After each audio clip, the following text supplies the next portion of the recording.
আপনি ভারতের প্রসঙ্গে বলছেন যে ভারতও বিশ্বাস করে বা আপনি ভারতের বিষয়ে আপনার পর্যালোচনা বলছিলেন যে আওয়ামী লীগকে টিকিয়ে রাখার বিকল্প নাই, এরকম একটা বিষয় ভারতেরও আস্থার জায়গায় আছে আওয়ামী লীগ। কিন্তু আওয়ামী লীগকে যখন নিষিদ্ধ করা হলো, মানে আমি আইন পাশ করে পরবর্তীতে বলছি আওয়ামী লীগের তৎপরতা নিষিদ্ধ করে ফেলা হলো শক্তপোক্তভাবে, তখন তো ভারত কিছু বলল না। এমনকি এই যে গেলেন, দেখা সাক্ষাৎ হলো দুই পররাষ্ট্রমন্ত্রীর, তখনও তো এই বিষয়ে ভারতের কোনো না, বক্তব্য আসলো না। আমি আমি আপনার বলি, আমি যে কথা আপনি কিন্তু আমার কথাটাকে অন্যভাবে নিয়েছেন। আমি এটা বলি নাই যে ভারত বিশ্বাস করে যে আওয়ামী লীগকে টিকে রাখতে হলে শেখ হাসিনার দরকার, আমি এটা বলি না। আমি বলছি যে যারা বিশ্বাস করে দেশে এবং দেশের বাইরে, দেশ স্বাধীনতার সাথে যে দলটি স্বাধীনতার নেতৃত্ব দিয়েছেন সেই আওয়ামী লীগ, যার জনসমর্থন হচ্ছে 52%। এবং আজকে আমি মনে করি, আপনি হয়তো আমার সাথে দ্বিমত করতে পারেন, সেটা আপনার ব্যক্তি, যে শেখ হাসিনার আজকে 71কে রক্ষা করার জন্য 5ই আগস্টের আগে যারা আমাদের সমালোচনা করত, তারাও এখন মনে করে যে 71কে রক্ষা করতে হলে শেখ হাসিনার বিকল্প নাই। এই ক্ষেত্রে কিন্তু 60 থেকে 70 ভাগ অসাম্প্রদায়িক চেতনার লোক তারা বিশ্বাস করে এটা।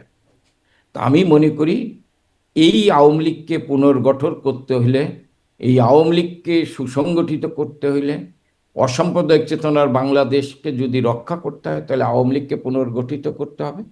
আওয়ামী লীগের আওয়ামী লীগের উপর যে অবৈধভাবে অসাংবিধানিক নিষেধাজ্ঞা, সেটা প্রত্যাহার করতে হবে। এবং শেখ হাসিনা ছাড়া এই আওয়ামী লীগকে কেউ পুনর্গঠিত করতে পারবে না। হ্যাঁ, কিন্তু আওয়ামী এই লীগকে যে বড় একটা রাজনৈতিক দল, ঐতিহ্যবাহী রাজনৈতিক দল, এত সমর্থনের রাজনৈতিক দল, তাদের উপর নিষেধাজ্ঞা আসলো, কেউ টু শব্দও করলো না।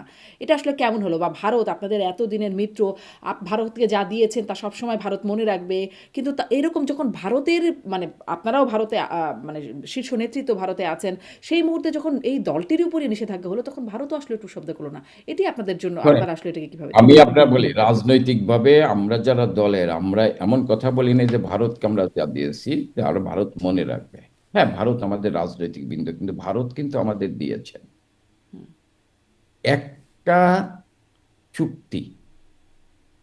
ট্রান্সশিপমেন্ট বাতিল হয়েছে বিলেই বছরে 4 থেকে 5 হাজার কোটি টাকা বাংলাদেশের লস হচ্ছে। তাহলে এটি কি বাংলাদেশের লাভজনক চুক্তি হয়েছিল?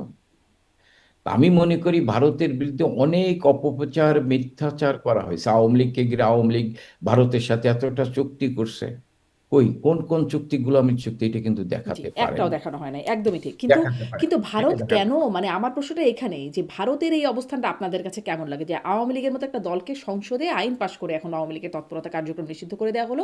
মানে একরকম আওয়ামী লীগের রাজনীতিই নিষিদ্ধ হয়ে আছে। তখন ভারত আসলে কোনো মানে কোনো বাক্যই ব্যয় করল না। না, ভারত তো একটি আলাদা দেশ। বাংলাদেশের আভ্যন্তরীণ সে একটি রাজনৈতিক দলের কার্যক্রম নিষিদ্ধ করেছেন। ভারত কি করবে না করবে এটা তো ভারতের ব্যাপার। আমি মনে করি, আমি ভারতকে ধন্যবাদ জানাই, ভারতের সরকারকে ধন্যবাদ জানাই, ভারতের জনগণকে ধন্যবাদ জানাই যে তারা আমাদের প্রিয় নেত্রীকে নিরাপদে থাকার ব্যবস্থা করেছেন, নিরাপদে রেখেছেন। এইটাই আমাদের জন্য বড় প্রাপ্য। ভারত কি করবে বাংলাদেশের জন্য, বাংলাদেশের রাজনীতির জন্য, এটা ভারতের ব্যক্তিগত বিষয়।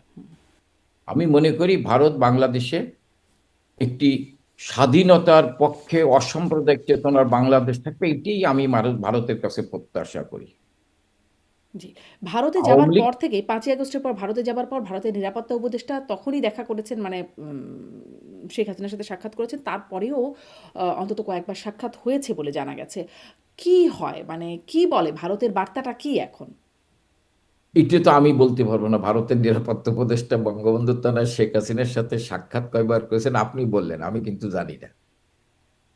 আমি কিন্তু জানি না কয়বার দেখা করেছেন, আমি আপনার কাছে শুনলাম। মাঝে মাঝে মানে সামাজিক যোগাযোগে বিভিন্ন জন লেখে, এটাই দেখি, কিন্তু আমি আসলে জানি না যে ভারতের নিরাপত্তা উপদেষ্টা বঙ্গবন্ধু তারা শেখ হাসিনার সাথে দেখা করছেন বা কয়েকবার করছেন, এই বিষয়ে আমার কোনো জানা নেই। জি, এই সাক্ষাৎ করছেন সেটি জানা যায়, কিন্তু কি কথা হয় সেটি জানা যায় না। যেমন আপনারাও সাক্ষাৎ করছেন এটি আমি জানা জানি যায়। না। যেমন আপনারা গেছেন সাক্ষাৎ করতে, জেনেছি। যুক্তরাজ্য আওয়ামী লীগের পক্ষ থেকে শেখ হাসিনার সাথে সাক্ষাৎ করতে যাওয়া হয়েছে, সেটাও আমরা জেনেছি। তাদের সাথে কথাও বলেছি, কিন্তু তারা আসলে কী যে কথা হয় সেটিও আর বলতে রাজি হন না। মানে এটা বলবেন এই গোপনীয়তাটা কেন? না, আমার সাথে ওনার যেটা কথা, এখন উনি সংগঠনের তৃণমূলের কর্মীদের খোঁজ খবর নিতে বলেন, যারা জেলখানায় আছেন তাদের খোঁজ খবর নিতে বলেন, যারা মারা গেছেন তাদের পরিবারের খোঁজ খবর নিতে বলেন। যেমন এর ভিতর বগুড়াতে যুবলীগের আলাল নামে একটি ছেলেকে পিটি হত্যা করেছেন, তার 3টে সন্তান, স্ত্রী, হ্যাঁ, সাথে কথা বলছি। স্ত্রী বলছে যে আমি একটু নেত্রীর সাথে কথা বলতে চাই, এই ব্যাপারে ওনাকে জানিয়ে উনি বলছে তাদেরকে সহযোগিতা করো, নেত্রীর পক্ষ থেকে তাদেরকে সহযোগিতা করার চেষ্টা করছি। এই নির্দেশনাগুলো দেয়, তৃণমূলের কর্মীদের খোঁজ খবর রাখো, যারা জেলে আছে তাদের খোঁজ খবর রাখো, এই নির্দেশনাগুলো দেয়। দলকে সুসংগঠিত করার চেষ্টা করো, এই খোঁজ নির্দেশনাগুলো জননেত্রী শেখ হাসিনার সাথে কথা বলে উনি এই নির্দেশনাগুলো দেন। আচ্ছা।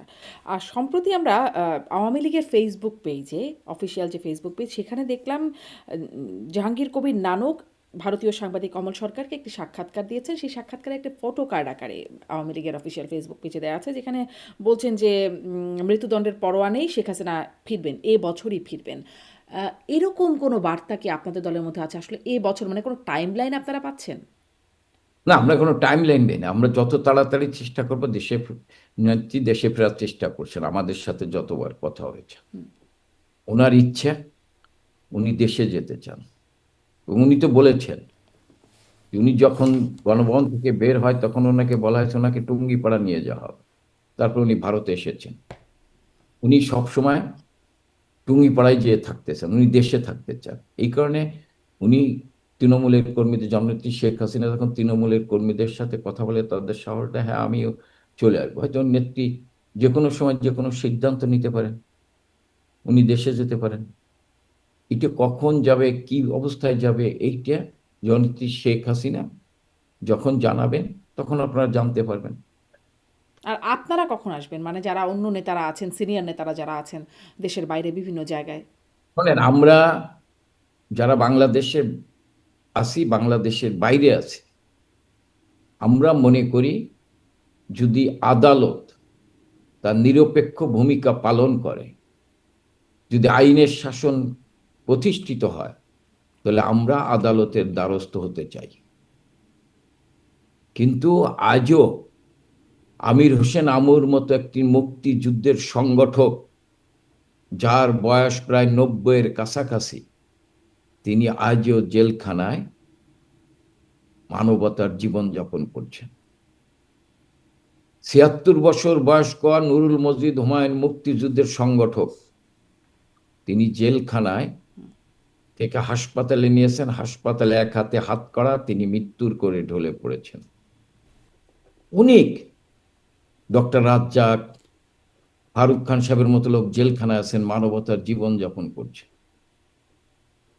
তাদেরকে আজকে প্রায় 2 বছর তাদেরকে গ্রেপ্তার করে জেলখানায় রাখা হয়েছে। তাদেরকে যখন আদালত বেল দিতে পারছে না,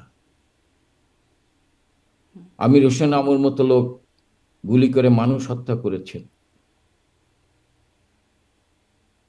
তাদেরকে যখন বেল দিচ্ছে না, তখন আমি এই অন্ধকারে পালিয়ে থাকা ছাড়া, আপনি যে বলেন যে আমরা কেন প্রকাশ্যে আসি না, আমরা আদালতের শরণাপন্ন হতে চাই।